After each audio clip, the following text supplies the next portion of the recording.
Existe uma frase que um matemático russo chamado Vladimir Arnold escreveu certa vez. E ela ficou na minha cabeça desde o primeiro dia que a li. Ele disse que a matemática é a parte da ciência onde os experimentos são baratos. Pense nisso por um segundo. Numa época em que construir um acelerador de partículas custa bilhões de dólares, em que lançar um telescópio ao espaço exige décadas de planejamento e equipes de milhares de pessoas, em que um único experimento em física de altas energias pode consumir o orçamento anual de um país pequeno, existe uma ciência onde você experimenta com uma folha de papel e uma caneta. Ou nem isso. Às vezes só com o pensamento. Às vezes deitado na cama antes de dormir, reformulando um problema na cabeça, testando uma hipótese sem nenhum laboratório, sem nenhum equipamento, sem nenhum financiamento. Apenas a mente humana navegando por um universo abstrato que ela mesma construiu. Isso é a matemática.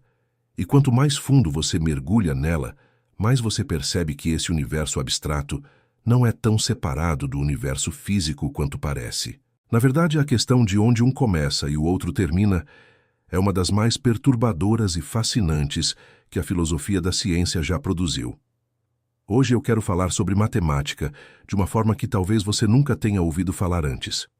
Não a matemática da escola, aquela de resolver equações do segundo grau e calcular a área de um triângulo, embora essa também tenha uma beleza própria, que o ensino tradicional quase sempre destrói.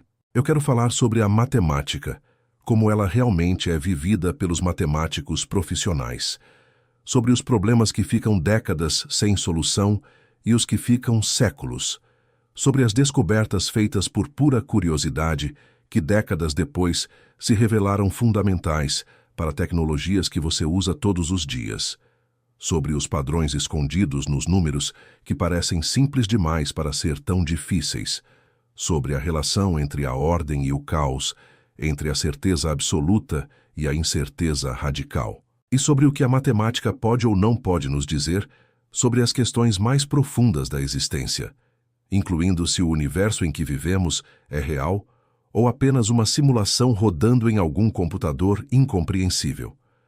Vamos começar pelo básico, mas pelo básico de verdade, não pelo básico que te ensinaram. Existe uma divisão fundamental dentro da matemática que a maioria das pessoas nunca ouve falar e que é crucial para entender o que matemáticos fazem. De um lado você tem a matemática pura, do outro, a matemática aplicada, e no meio, uma zona nebulosa, fértil, interminável de troca entre as duas que é onde acontece boa parte da magia. A matemática pura é movida pela curiosidade. Ponto. Não por utilidade, não por aplicação, não por dinheiro, não por prestígio imediato.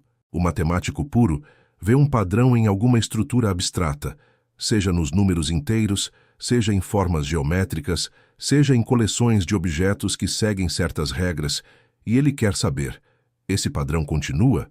Ele tem exceções? Ele se generaliza para outros contextos? E por quê? A beleza está na pergunta em si, na precisão com que a pergunta pode ser formulada e na elegância da resposta quando ela finalmente aparece. Às vezes, décadas depois.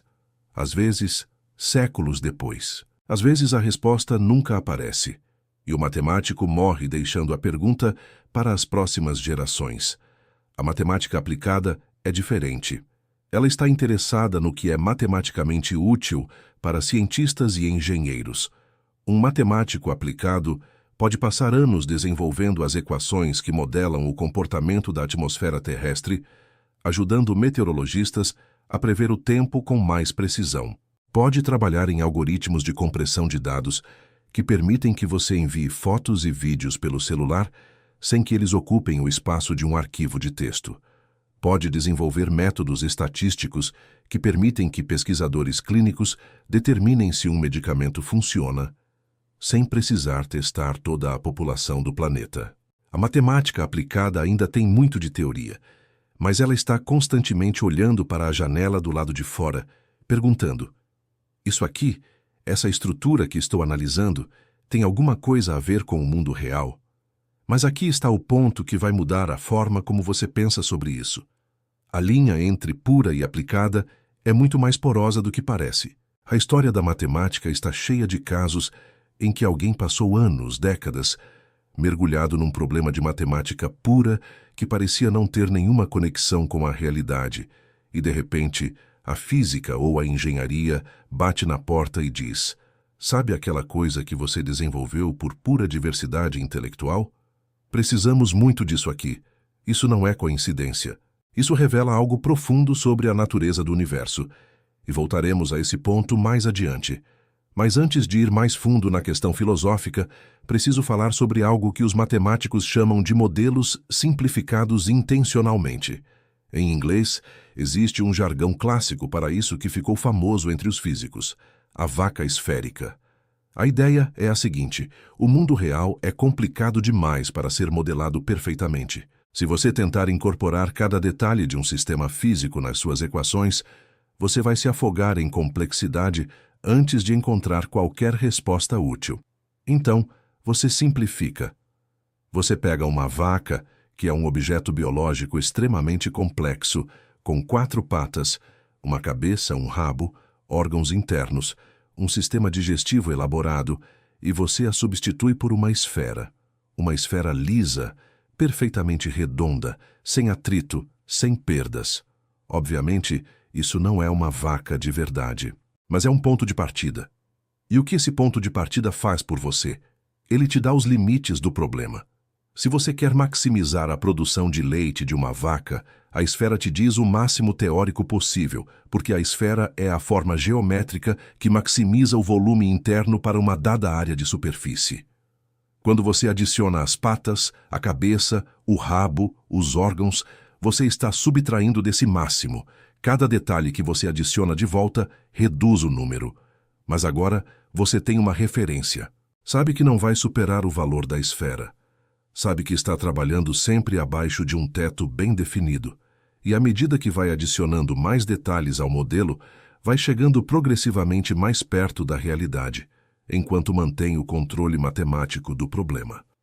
É por isso que o físico Vladimir Arnold disse que a matemática é o lugar onde os experimentos são baratos. Antes de você construir um acelerador de partículas de 27 quilômetros de circunferência e gastar bilhões de euros, você faz as contas. Você estabelece o que é teoricamente possível, mesmo que usando vacas esféricas e outras simplificações. Você descobre o que pode e o que não pode esperar encontrar. Você define alvos razoáveis e então você aloca os recursos caros de forma inteligente. A matemática é o laboratório onde tudo é gratuito e ninguém morre. E esse ponto sobre ninguém morrer é sério e importante. Em matemática, o fracasso é barato. Você tenta resolver um problema, não consegue, amassa o papel e começa de novo. Nenhum paciente morreu na mesa de cirurgia porque você testou uma hipótese errada. Nenhuma ponte desabou. Nenhum foguete explodiu. Isso libera o matemático para tentar coisas radicalmente ousadas, para especular, para errar em grande escala, para fazer apostas intelectuais que em qualquer outra área do conhecimento seriam irresponsáveis. É essa liberdade que produz os saltos mais surpreendentes. Agora vou te apresentar um problema.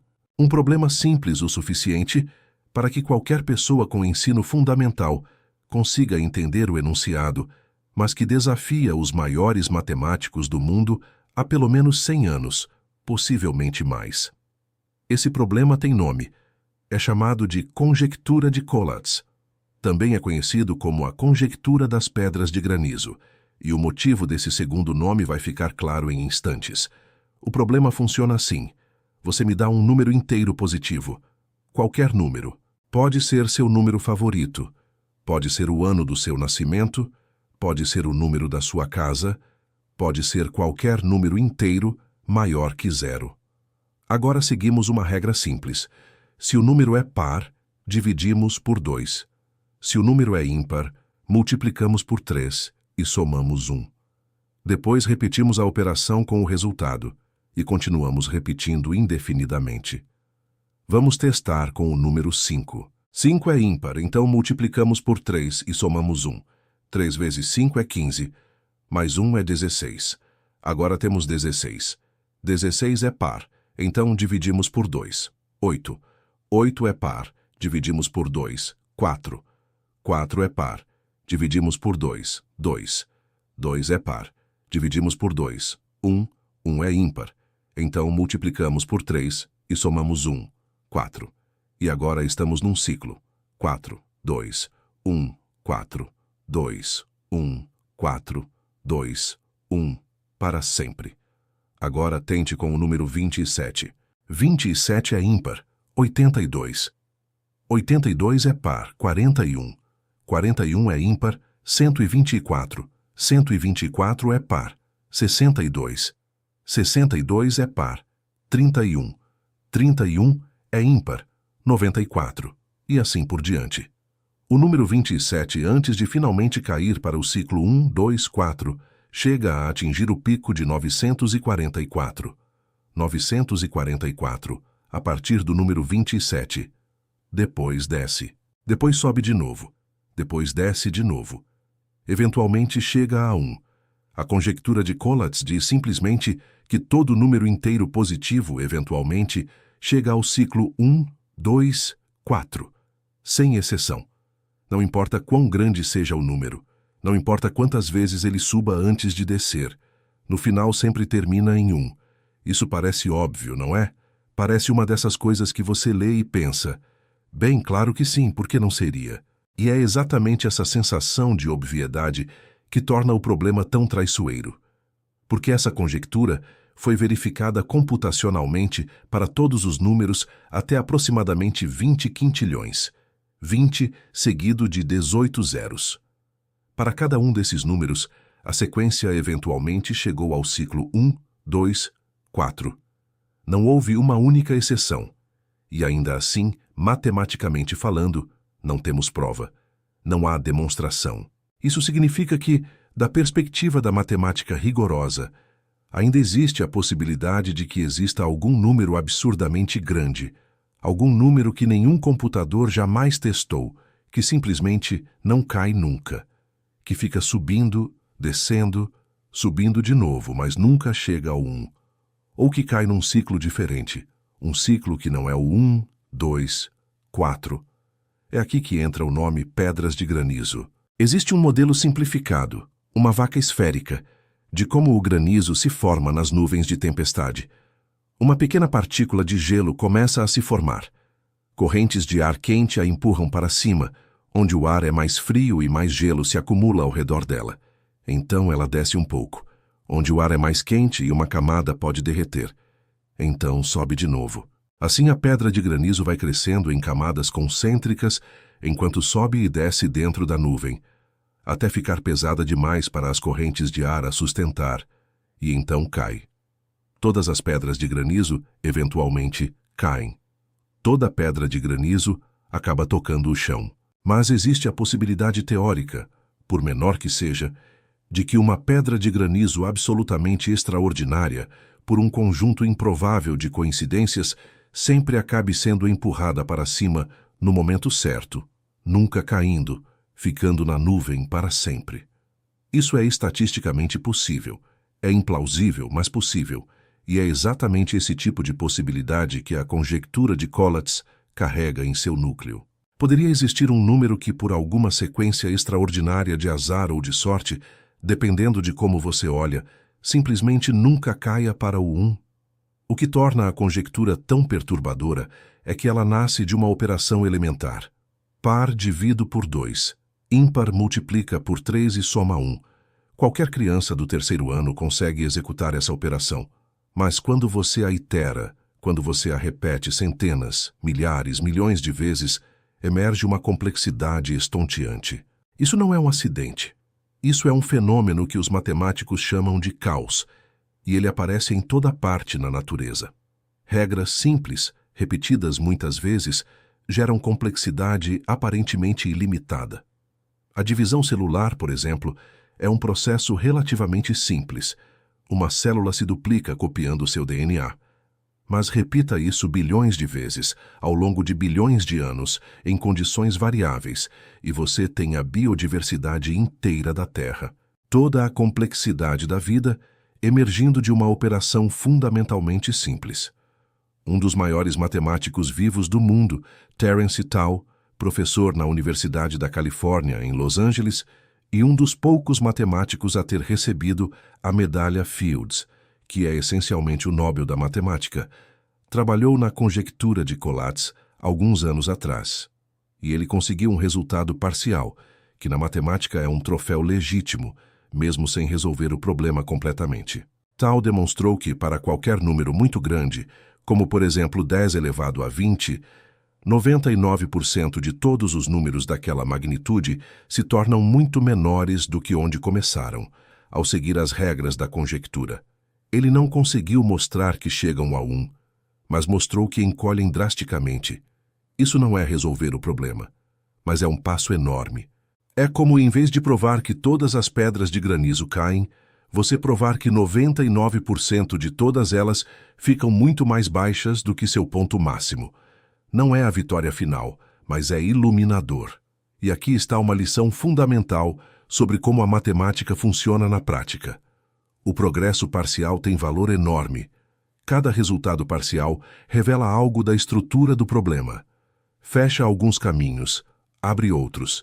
Diz ao próximo matemático que tentar onde não vale a pena gastar energia e onde as oportunidades estão. A matemática se constrói em camadas, e cada camada, mesmo que incompleta, sustenta o que vem depois. Agora preciso te contar sobre um homem extraordinário que definiu boa parte da cultura matemática do século XX e cujo legado continua moldando como os matemáticos trabalham hoje. Esse homem se chamava Paul Erdős, pronuncia-se Erdős, e ele era húngaro. Erdős era, por qualquer critério, um dos matemáticos mais prolíficos da história, com mais de 1.500 artigos publicados, muitos deles em colaboração com centenas de matemáticos diferentes ao redor do mundo. Mas o que tornava Erdős verdadeiramente único não era apenas a quantidade de trabalho produzido. Era o modo de vida absolutamente singular que ele escolheu para produzir esse trabalho. Erdős não tinha casa. Literalmente, ele viajava pelo mundo com uma mala. Chegava na casa de um matemático. Dizia que seu cérebro estava aberto e passava dias ou semanas trabalhando em problemas com o anfitrião. Depois pegava a mala e ia para a próxima cidade, a próxima casa, o próximo colaborador. Suas posses materiais eram mínimas. Seu interesse em qualquer coisa que não fosse matemática era praticamente nulo. Ele era famoso por não entender, não se importar e deliberadamente ignorar as complexidades do mundo cotidiano, como onde dormia, o que comia, como pagava suas contas, que eram administradas por sua mãe até ela morrer, e depois por alguns amigos próximos. Ele chamava crianças de épsilons, o símbolo grego usado em matemática para quantidades infinitamente pequenas. Ele se referia a Deus como o fascista supremo, porque na sua visão, se Deus existia, estava deliberadamente escondendo os problemas mais difíceis dos matemáticos. Ele vivia numa espécie de monasticismo matemático radical, e um dos legados mais importantes de Erdős foi a prática de associar prêmios em dinheiro a problemas. Não eram prêmios grandes. Às vezes eram $25, às vezes 50. Para problemas particularmente difíceis, podia chegar a alguns milhares. Mas o que importava não era o dinheiro, era o reconhecimento.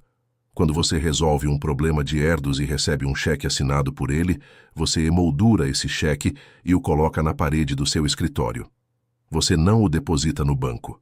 Porque um cheque de Erdős pendurado na parede significa que você resolveu um problema que um dos maiores matemáticos do mundo considerou digno de atenção. Esse é um tipo de moeda que o banco não consegue converter.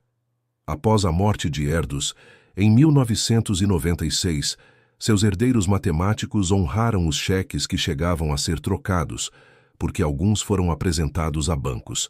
E hoje, existe um projeto sistemático de catalogar e tentar resolver os mais de 1.000 problemas que Erdős formulou ao longo de sua vida. Eles foram numerados. O problema número 1026 é um dos que recentemente foi resolvido, numa colaboração que envolveu um chat em fórum online, algumas das inteligências artificiais mais avançadas do momento e vários matemáticos trabalhando de forma descentralizada, orgânica, sem hierarquia formal, cada um contribuindo com o que podia. Esse modo de trabalho colaborativo e descentralizado é interessante porque ilustra uma das transformações mais profundas que a matemática está vivendo no século XXI. Historicamente, a matemática era uma atividade solitária. O matemático ficava sozinho com seus pensamentos, suas anotações, seus esboços e, às vezes, saía com uma demonstração depois de meses ou anos de isolamento intelectual. Isso ainda acontece, mas cada vez mais, especialmente para problemas muito difíceis, a colaboração se torna não apenas possível, mas necessária. O mundo se tornou complexo demais. Os problemas se tornaram profundos demais para que uma única mente, por mais brilhante que seja, consiga abarcar tudo sozinha.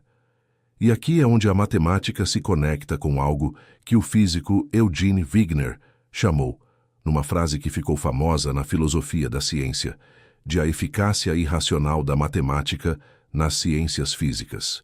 Wigner ficou espantado, e com razão, com o fato de que conceitos desenvolvidos por matemáticos por pura curiosidade intelectual, sem nenhuma intenção prática, aparecem repetidamente como a linguagem exata que a física precisava para descrever a realidade.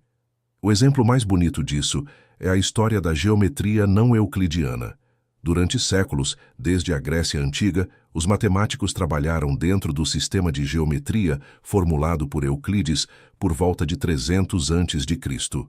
A geometria euclidiana é a que você aprende na escola. A soma dos ângulos internos de um triângulo é sempre 180 graus. Duas linhas paralelas nunca se encontram. A circunferência de um círculo é sempre 2π vezes o raio. Essas são verdades tão intuitivas, tão ligadas à nossa experiência do espaço cotidiano, que por muito tempo os matemáticos as trataram como axiomas evidentes, como verdades que não precisam ser demonstradas porque é simplesmente impossível imaginá-las sendo falsas. Mas no século XIX, alguns matemáticos começaram a fazer uma pergunta perturbadora. O quinto postulado de Euclides, o que trata de linhas paralelas, é realmente necessário?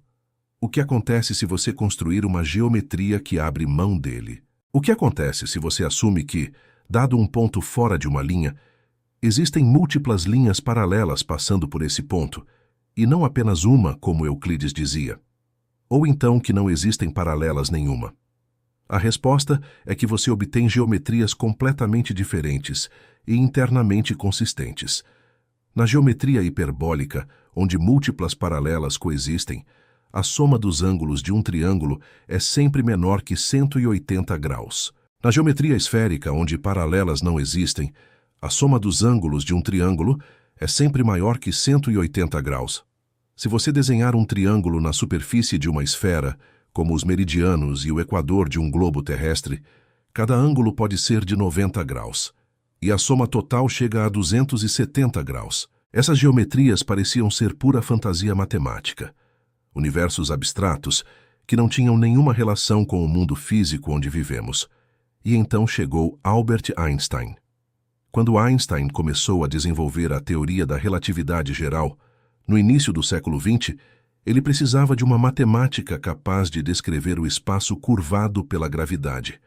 O espaço em torno de uma massa, como uma estrela ou um planeta, não é plano, é curvo. E a geometria euclidiana, que funciona perfeitamente para superfícies planas, simplesmente não era a ferramenta certa. Einstein perguntou a seu amigo matemático Marcel Grossmann se existia alguma matemática que descrevesse espaços curvos de múltiplas dimensões. E Grossmann lhe apresentou a geometria riemanniana, desenvolvida por Bernhard Riemann em meados do século XIX, como um exercício de matemática pura, sem nenhuma intenção física, sem nenhuma aplicação em mente. A geometria de Riemann encaixou na teoria de Einstein como uma luva.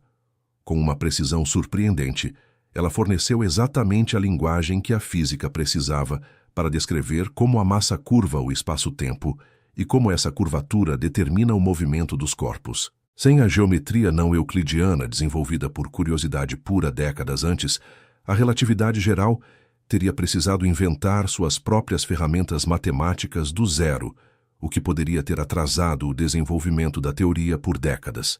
A matemática estava esperando pela física, guardada numa prateleira sem saber que seria um dia indispensável. Esse padrão se repete na história em formas que continuam nos surpreendendo. A teoria dos números primos, que por milênios pareceu ser o mais abstrato e impraticável dos estudos matemáticos, tornou-se a base da criptografia moderna. Toda comunicação segura na internet, todo banco online, todo cartão de crédito digital, todo aplicativo de mensagens criptografadas, depende de propriedades dos números primos, que matemáticos estudaram por pura fascinação intelectual, séculos antes de alguém imaginar que essa fascinação teria aplicação prática. A teoria dos grupos, desenvolvida no início do século XIX por Évariste Galois, um gênio que morreu num duelo aos 20 anos, como se a vida humana fosse inadequada demais para conter tanto talento, foi inicialmente estudada em conexão com a solubilidade de equações algébricas. Parecia um assunto interno à matemática, sem janelas para o mundo exterior. Décadas depois, os físicos descobriram que as simetrias fundamentais da natureza, as simetrias que governam as partículas subatômicas e as forças fundamentais do universo, são perfeitamente descritas pela teoria dos grupos. A matemática de Galois, nascida num contexto completamente diferente, revelou-se o mapa estrutural da realidade física mais profunda. O cálculo tensorial, a álgebra linear de espaços de dimensão infinita, a teoria das equações diferenciais parciais, a topologia, a análise funcional. Todos esses campos foram desenvolvidos com graus variados de motivação prática, e todos eles encontraram aplicações profundas na física, na engenharia, na biologia computacional, na economia, na neurociência. A lista parece infinita porque, de certa forma, ela é. Por que isso acontece? Porque a matemática, essa atividade humana, que parece ser tão autorreferente, tão fechada em si mesma, tão divorciada da sujeira e da complexidade do mundo físico, continua aparecendo como a linguagem secreta que descreve a realidade? Existem várias respostas possíveis, e nenhuma delas é completamente satisfatória. Uma resposta diz que isso não é coincidência. O universo é fundamentalmente matemático. Não é que a matemática descreve o universo, mas que o universo é, em sua essência mais profunda, uma estrutura matemática. Essa posição, associada ao físico Max Tegmark, sugere que toda a realidade física é isomórfica a uma estrutura matemática, que a distinção entre o universo físico e o universo matemático é apenas uma distinção de perspectiva, não de substância. Se isso for verdade, então é claro que toda matemática desenvolvida por qualquer razão eventualmente vai encontrar alguma correspondência física, porque a física e a matemática são a mesma coisa vista de ângulos diferentes. Outra resposta é mais modesta. Os matemáticos são animais cognitivos que vivem num universo físico, e mesmo quando acreditam estar explorando abstrações puras, suas intuições estão profundamente moldadas pela física do mundo em que vivem. Quando um matemático sente que uma certa estrutura é bonita, que ela tem elegância, que ela tem a qualidade certa de economia e poder, essa intuição estética está de alguma forma sintonizada com padrões reais do universo, porque foi o universo que criou os cérebros que têm essas intuições. A matemática e a física são como dois filhos do mesmo pai, crescidos em casas diferentes que às vezes se encontram por acaso num café e descobrem que têm os mesmos gostos, os mesmos hábitos, as mesmas obsessões. Não é mágica, é herança. Seja qual for a razão, o fato permanece. A matemática pura tem uma capacidade extraordinária de antecipar as necessidades da física. E isso deve fazer qualquer pessoa razoável se perguntar: existe matemática, ainda por ser inventada, que vai ser necessária para descrever as partes do universo que ainda não conseguimos entender? Essa pergunta é urgente, porque existem partes do universo que nossas equações simplesmente não conseguem descrever coerentemente. O interior de um buraco negro, onde a curvatura do espaço-tempo se torna infinita e a densidade da matéria se torna infinita, nossos modelos matematicamente entram em colapso. Dividir por zero, obter infinito onde não deveria haver infinito, é o sinal matemático de que o modelo chegou no limite de sua validade. Não é que o universo quebra, é que nossa representação matemática do universo quebra. O universo continua fazendo o que faz, imperturbável pela nossa incapacidade de descrevê-lo. O universo muito cedo, na fração inicial de segundo após o Big Bang, onde as temperaturas eram absurdamente altas e as dimensões absurdamente pequenas, onde a mecânica quântica e a relatividade geral deveriam coexistir num único framework teórico, também está além da nossa capacidade matemática atual. A relatividade geral, a teoria do espaço e do tempo curvados pela gravidade, é matematicamente incompatível com a mecânica quântica, a teoria do comportamento das partículas subatômicas. As duas teorias são individualmente as mais precisas e bem testadas da história da física. E as duas são matematicamente inconsistentes entre si quando você tenta unificá-las. Unificar essas duas teorias, criar o que os físicos chamam de teoria quântica da gravidade, é o maior problema não resolvido da física fundamental. E a convicção crescente entre os físicos teóricos é que resolver esse problema vai exigir não apenas nova física, mas nova matemática. Que os conceitos que precisamos ainda não foram inventados. Que as estruturas matemáticas que descreverão o espaço-tempo quântico ainda não existem. Da mesma forma que a geometria riemanniana não existia quando Newton formulou suas leis da gravitação. A teoria das cordas, a proposta mais famosa para essa unificação, usa a matemática extraordinariamente sofisticada e tem gerado resultados matemáticos genuinamente notáveis, mas até agora não produziu previsões verificáveis que a distingam de outras teorias. É matematicamente belíssima, como observou o físico teórico Edward Witten, que é também um matemático de nível suficientemente alto para ter recebido a medalha Fields, o único prêmio normalmente concedido apenas a matemáticos. Mas a beleza matemática, por mais impressionante que seja, não é o mesmo que verdade física. A história da ciência está cheia de teorias elegantes que se provaram erradas. A elegância é um guia valioso, mas não é uma garantia. Isso nos traz a uma questão que provavelmente está na sua cabeça há algum tempo, especialmente se você cresceu nos anos 90 ou 2000 e já passou pelo exercício mental de pensar no universo como uma simulação. A Matrix. Elon Musk dizendo em entrevistas que as chances de estarmos numa realidade de base, uma realidade não simulada, são de 1 em bilhões. Nick Bostrom com seu argumento filosófico de que pelo menos uma de 3 proposições deve ser verdadeira. Ou civilizações avançadas nunca desenvolvem capacidade de simular realidades, ou elas desenvolvem, mas sempre se destroem antes de usar. Ou nós somos quase certamente uma simulação. Existe alguma forma matematicamente rigorosa de abordar essa questão? A resposta curta é não completamente. E o motivo é fundamentalmente epistemológico, não apenas tecnológico. Qualquer prova que você tentasse construir estaria construída dentro do sistema que você está tentando analisar. Se somos uma simulação, então os dados que coletamos são dados dessa simulação. As leis físicas que observamos são as leis programadas nessa simulação. E qualquer argumento matemático que formulamos é um argumento formulado dentro dos parâmetros da simulação. Provar que a simulação é real usando ferramentas da simulação tem o mesmo status lógico de tentar sair de um sonho usando a lógica do sonho. Existe, porém, uma abordagem bayesiana a esse problema.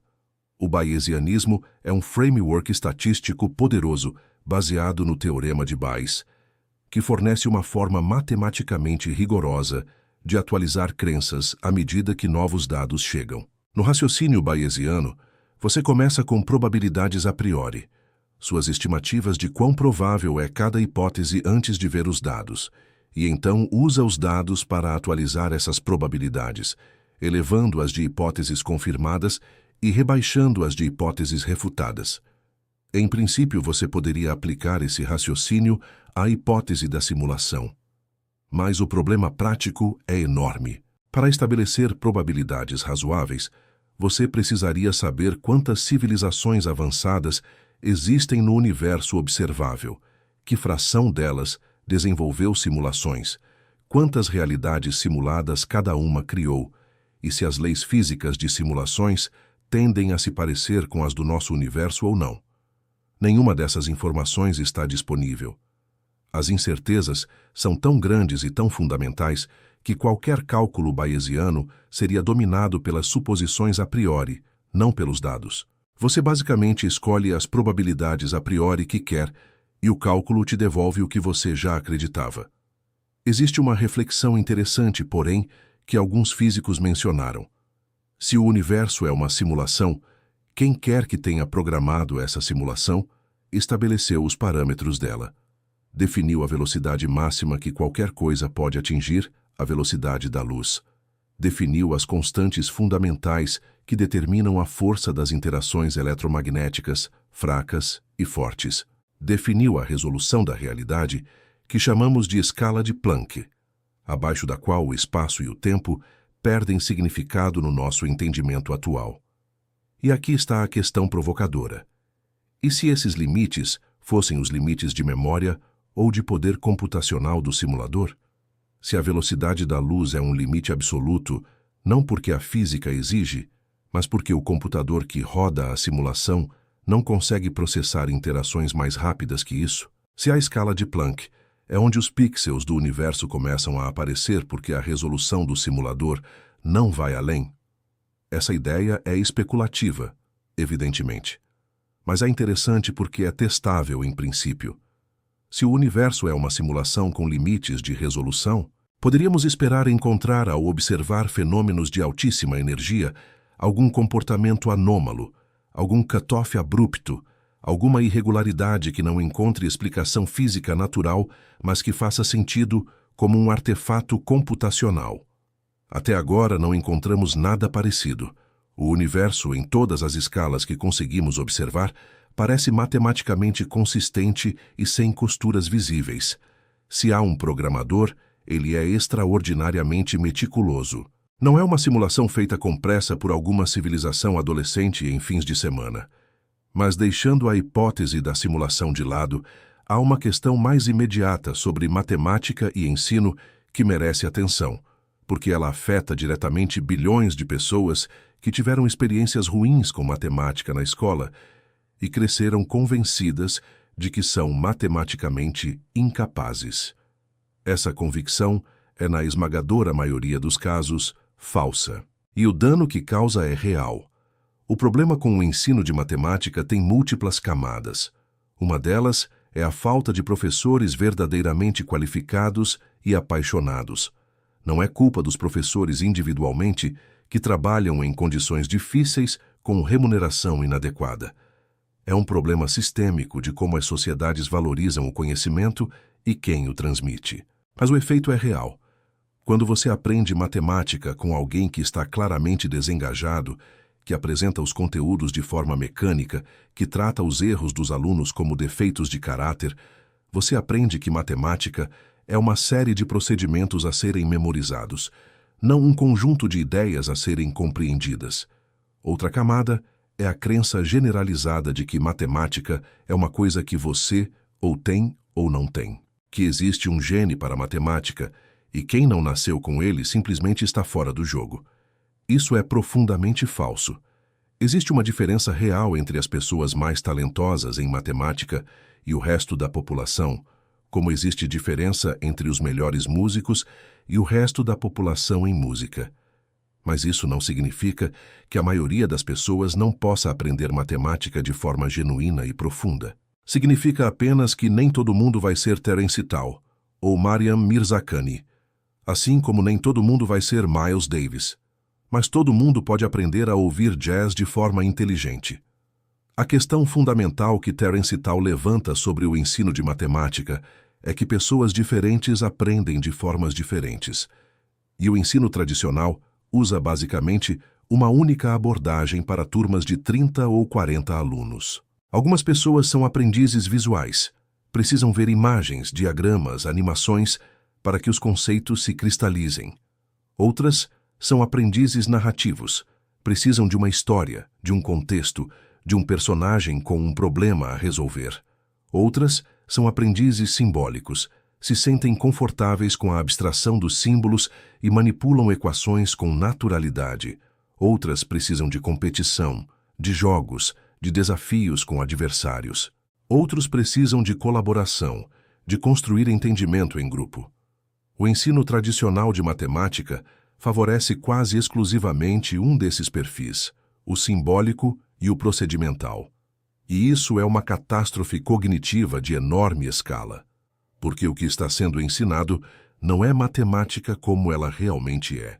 Está sendo ensinado o manuseio mecânico de símbolos sem que os alunos entendam o que esses símbolos representam, de onde vieram, por que foram inventados, para que servem e que tipo de problemas resolvem.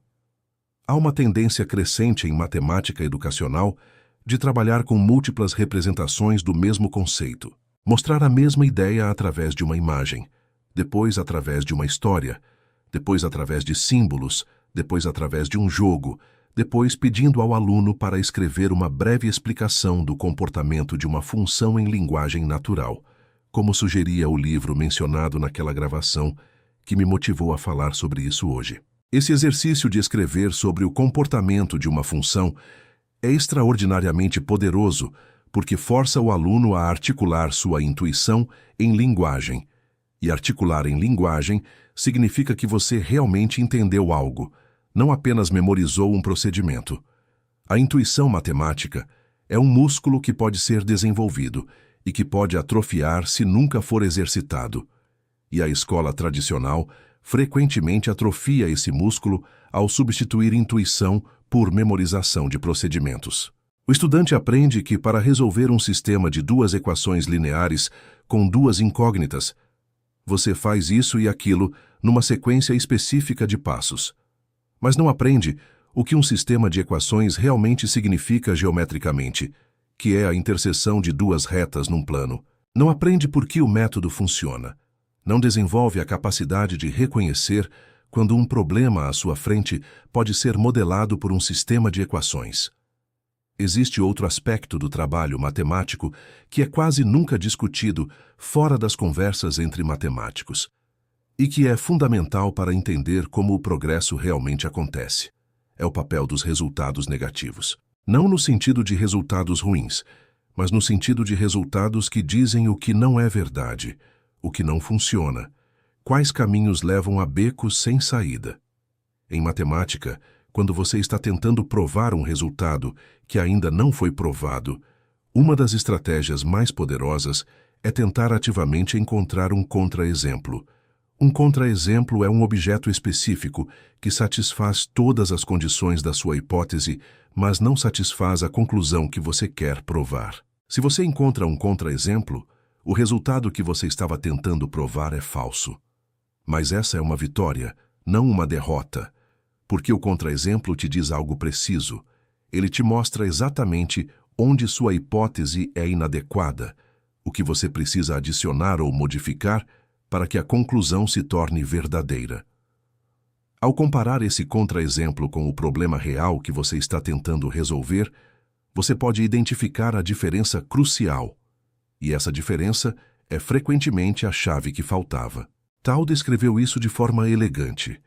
A maior parte da matemática é explorar o espaço negativo do que não funciona.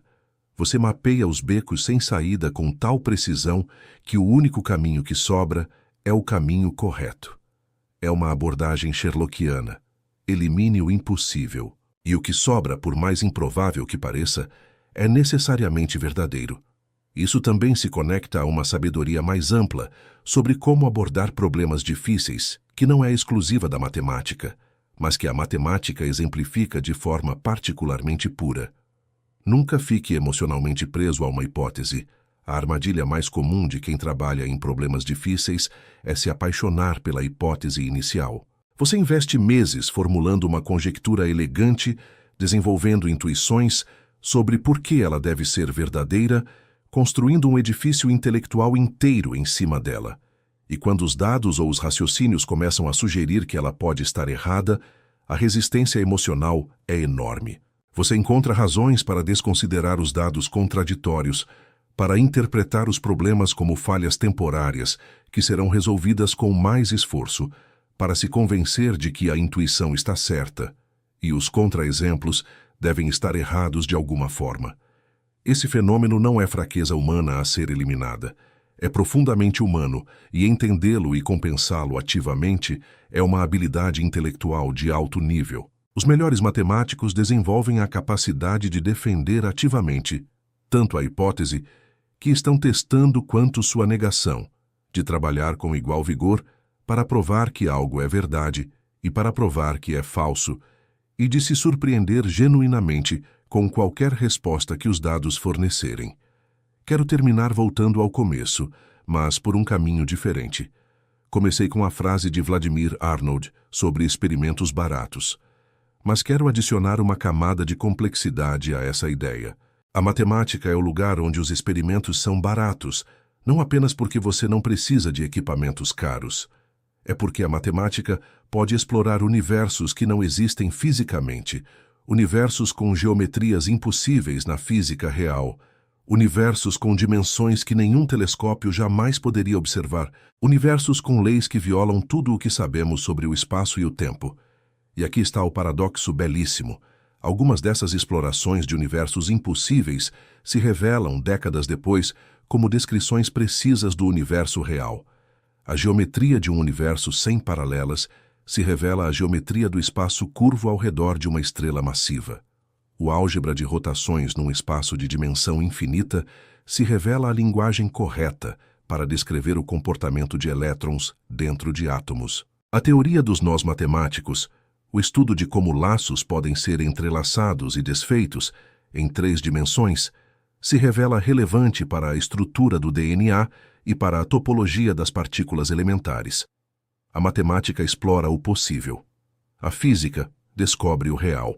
E a capacidade de antecipação da matemática, sua habilidade de chegar a terras inexploradas antes da física e deixar um mapa lá para quando a física eventualmente aparecer, é uma das mais estranhas e belas características do conhecimento humano. Isso não significa que toda a matemática vai encontrar aplicação física. A maior parte da matemática pura provavelmente nunca vai.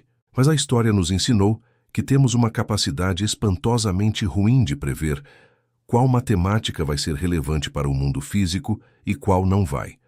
O matemático que desenvolve uma teoria por curiosidade pura hoje pode estar fornecendo, sem saber, as ferramentas que um físico de daqui a 100 anos vai precisar para descrever aspectos da realidade que ainda nem imaginamos que existem. E talvez o aspecto mais humano de tudo isso seja esse. Os maiores avanços no entendimento do universo frequentemente começaram como perguntas que não tinham justificativa prática. Por que os números primos se distribuem da forma que se distribuem? O que acontece com a geometria se você remove um axioma? Existe algum número que essa operação simples nunca consegue reduzir? Essas perguntas não tinham aplicação em mente. Tinham apenas a beleza de serem perguntas bem formuladas sobre padrões precisos num universo abstrato. E foi exatamente essa liberdade, essa irresponsabilidade em relação à utilidade, que as tornou tão extraordinariamente úteis no longo prazo. Antes de chegarmos ao fim, quero falar sobre algo que raramente aparece em discussões sobre matemática, mas que é central para entender por que certas perguntas resistem tanto tempo sem resposta. Existe uma distinção crucial entre problemas que são difíceis, porque requerem muito trabalho técnico, e problemas que são difíceis porque requerem uma ideia genuinamente nova. Os primeiros podem ser resolvidos por esforço puro, por horas e décadas de cálculo meticuloso, por computadores que testam casos sistematicamente. Os segundos precisam de algo diferente. Precisam de um salto conceitual, de uma perspectiva que ainda não existe, de uma linguagem que ainda não foi inventada. A conjectura de Collatz provavelmente pertence à segunda categoria. Não falta esforço computacional. Foram testados mais de 20 quintilhões de casos e todos confirmaram a conjectura. Não falta vontade matemática. Os maiores matemáticos do mundo trabalharam nela por décadas. O que falta é uma ideia que capture o problema de uma forma completamente diferente, que revele por que a operação par-ímpar produz esse comportamento universal de colapso para o 1. Esse tipo de ideia não surge de simplesmente trabalhar mais dentro do mesmo framework. Surge de olhar o problema de um ângulo completamente diferente, frequentemente de uma conexão com outro campo do conhecimento que parecia não ter relação nenhuma. A história da matemática está cheia de exemplos onde problemas antigos foram resolvidos porque alguém trouxe ferramentas de um campo completamente diferente. A prova do último teorema de Fermat, que ficou sem solução por mais de 350 anos após ser formulado como uma nota de margem aparentemente sem importância, foi finalmente demonstrada por Andrew Wiles em 1995, usando ferramentas da teoria das formas modulares e das representações de grupos de Galois, que Fermat obviamente não conhecia porque simplesmente não existiam no século XVII. A conexão entre o problema de Fermat e essas estruturas modernas não era óbvia. Exigiu décadas de desenvolvimento matemático antes que Ken Ribet mostrasse em 1986 que provar uma certa conjectura sobre formas modulares implicaria automaticamente o teorema de Fermat. E foi essa conexão, essa ponte entre dois mundos aparentemente separados, que abriu o caminho para Wiles. O mesmo padrão aparece na prova da hipótese de Poincaré para 3 dimensões, que ficou aberta por 100 anos até Grigori Perelman publicar sua solução no início dos anos 2000 usando técnicas de geometria diferencial inspiradas em ideias do físico Richard Hamilton sobre o fluxo de Ricci. Perelman, um matemático russo de personalidade ainda mais singular que Erdős, recusou a medalha Fields e o prêmio Milênio de $1 milhão que lhe foram oferecidos pela solução. Disse que não precisava de dinheiro nem de reconhecimento, que a matemática era sua própria recompensa. Hoje vive de forma extremamente modesta em São Petersburgo. Esses exemplos revelam algo importante sobre o processo criativo em matemática. Os maiores avanços frequentemente vêm de pessoas que conseguem manter simultaneamente na cabeça 2 campos distintos e ver uma conexão que ninguém viu antes. É uma forma de pensamento análogo que cria pontes entre estruturas que pareciam separadas. E isso é treinável, ao menos parcialmente. Uma das formas mais eficazes de se tornar um matemático mais criativo é estudar campos distintos com genuína curiosidade e manter o hábito de perguntar: essa estrutura que estou vendo aqui tem algum análogo naquele outro campo que estudei? Isso também é, de certa forma, um argumento poderoso para a educação matemática ampla e não excessivamente especializada nos anos de formação. Quando você se especializa muito cedo, você ganha profundidade, mas perde a largura que é necessária para fazer conexões cross-domain. Os matemáticos que fizeram os maiores saltos históricos frequentemente tinham conhecimentos que iam muito além do campo específico onde fizeram sua descoberta mais famosa. Gauss contribuiu para a geometria, a álgebra, a teoria dos números, a física, a astronomia e a geodésia. Poincaré, cujo nome apareceu há pouco, trabalhou em topologia, sistemas dinâmicos, mecânica celeste, teoria da relatividade especial e fundamentos da matemática. Euler, o matemático mais prolífico da história, contribuiu virtualmente para todo o campo matemático que existia em seu tempo e inventou vários novos. Essa amplitude não era dispersão, era a condição necessária para as conexões que eles faziam. Quanto mais mundos diferentes você conhece, mais pontes você pode construir entre eles.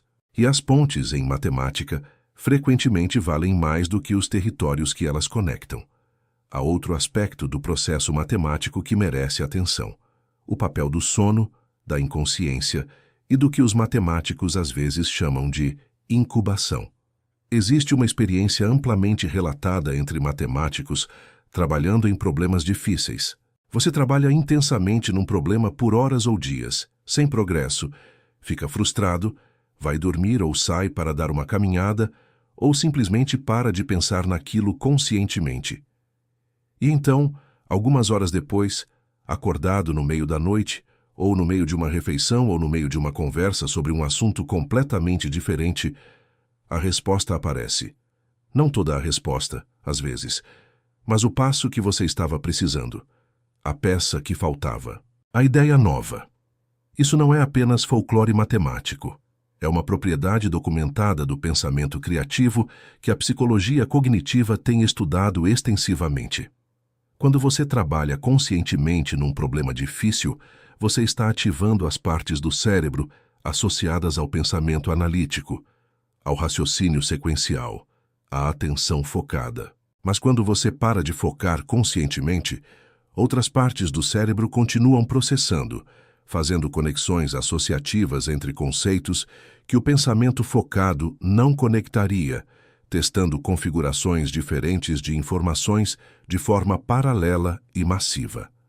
Esse processamento inconsciente às vezes produz insights que o pensamento consciente não teria encontrado por nenhum outro caminho. Henri Poincaré descreveu essa experiência de forma memorável em seu ensaio sobre invenção matemática. Ele tinha trabalhado exaustivamente num problema relacionado a certas funções matemáticas sem chegar a lugar nenhum. Então partiu para uma excursão geológica completamente diferente do seu trabalho. Ao colocar o pé no estribo de uma carruagem, sem estar pensando em matemática absolutamente, a resposta simplesmente apareceu. Com clareza total.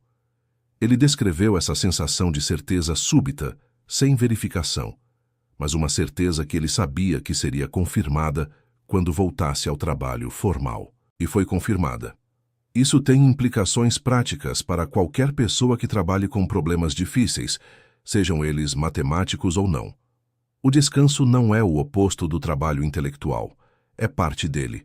Alternar entre períodos de atenção intensa e períodos de desengajamento consciente parece ser a condição ótima para o pensamento criativo. Trabalhar até a exaustão, sem interrupção, sem descanso, sem distrações, pode ser contraproducente para o tipo de problema que requer insights genuinamente novos. A eficiência superficial pode ser o inimigo da criatividade profunda. Voltando ao tema das distribuições e padrões universais que apareceu ao longo da nossa conversa, há algo ainda mais surpreendente do que a distribuição normal, a famosa curva em sino, que quero mencionar. Existe uma distribuição de probabilidade que aparece em contextos ainda mais variados e misteriosos que a distribuição gaussiana, e que os matemáticos ainda não entendem completamente porque aparece onde aparece. Essa distribuição é chamada de distribuição GUI, que significa conjunto unitário gaussiano, e ela foi descoberta inicialmente em física nuclear. Nos anos 50 do século XX, o físico Eugene Wigner estava estudando os espectros de energia de núcleos atômicos pesados, como o urânio e o tório. Esses núcleos têm centenas de nêutrons e prótons interagindo de formas extremamente complexas, e seus níveis de energia eram, para todos os efeitos práticos, impossíveis de calcular a partir de primeiros princípios. Wigner observou algo estranho nos dados experimentais. O espaçamento entre níveis de energia consecutivos seguia uma distribuição muito específica, com uma probabilidade muito baixa de níveis muito próximos um do outro, como se os níveis de energia se repelissem mutuamente. Esse fenômeno ficou conhecido como repulsão de níveis, e Wigner propôs uma forma matemática para descrevê-lo que ficou conhecida como distribuição de Wigner. Ela veio da teoria matemática das matrizes aleatórias, que estuda as propriedades estatísticas de matrizes, cujas entradas são números escolhidos aleatoriamente, segundo certas distribuições de probabilidade. Parecia ser uma curiosidade específica da física nuclear. Mas então os matemáticos começaram a notar algo extraordinário. A distribuição de Wigner, essa distribuição nascida da física nuclear, aparecia nos espaçamentos entre os zeros da função zeta de Riemann. Os zeros da função zeta de Riemann são os pontos complexos onde essa função se anula, e sua distribuição é o coração da hipótese de Riemann, o problema aberto mais famoso e talvez mais importante da matemática pura, cuja solução vale $1 milhão de um dos prêmios do milênio do Instituto Clay. A conexão entre a física de núcleos atômicos pesados e a distribuição dos zeros de uma função da teoria dos números parecia completamente impossível. Os dois campos não tinham nenhuma relação óbvia. Desde essa descoberta, a distribuição GU foi encontrada em outros contextos aparentemente não relacionados, no espaçamento entre valores próprios de matrizes aleatórias de vários tipos, em certos modelos de transporte quântico, em dados de tráfego de ônibus na cidade do México, sim, de ônibus, e em várias outras situações que continuam sendo estudadas. A universalidade dessas distribuições é uma das questões mais abertas e fascinantes da matemática atual. Por que razão fenômenos físicos, aritméticos e urbanos compartilham a mesma distribuição estatística? A resposta, se existe, provavelmente vai revelar algo profundo sobre a natureza da aleatoriedade, da correlação e da organização em sistemas complexos. Há ainda um tema que não posso deixar de abordar quando falo de matemática e sua relação com a realidade. A questão de por que as constantes físicas fundamentais têm os valores que têm. Existem aproximadamente 20 parâmetros na física que precisam ser determinados experimentalmente e que não podem, por enquanto, ser derivados de princípios mais fundamentais. Coisas como a constante de acoplamento eletromagnético, as massas das partículas elementares, a constante cosmológica que governa a expansão acelerada do universo. Esses números, esses 20 parâmetros, são os dials que o universo ajustou para ser como é. Se qualquer deles fosse ligeiramente diferente, as consequências seriam enormes. Estrelas que não se formam, átomos que não existem, universo que colapsa antes que qualquer estrutura complexa tenha tempo de surgir. A questão de por que esses parâmetros têm exatamente os valores que têm e não outros é uma das mais profundas da física teórica. E a matemática tem algo interessante a dizer sobre isso, embora não uma resposta. A matemática nos permite calcular, para qualquer conjunto de valores desses parâmetros, que tipo de universo resultaria. Isso é um experimento barato, no sentido de Arnold. Você varia os parâmetros virtualmente, matematicamente, sem precisar criar universos físicos reais, e observa quais configurações permitem a existência de estruturas complexas. O que você descobre é que o espaço de configurações que permitem universos habitáveis é extremamente pequeno, que os valores que o nosso universo escolheu parecem ser extraordinariamente específicos. Isso levou alguns físicos ao chamado argumento antrópico. Nós observamos esses valores porque somos aqui para observá-los. Se os valores fossem outros, não haveria observadores. Portanto, o simples fato de estarmos aqui observando já é uma seleção amostral que favorece universos com esses parâmetros. Esse argumento é logicamente correto, mas filosoficamente insatisfatório para muitos físicos e matemáticos, porque ele não explica, apenas constata. Ele não diz por que existe um universo com esses parâmetros, apenas porque nós vemos um universo com esses parâmetros. A resposta preferida por muitos físicos teóricos é o multiverso. Existe um conjunto enorme, talvez infinito, de universos com todos os valores possíveis dos parâmetros fundamentais, e nós simplesmente habitamos um dos que permitem nossa existência.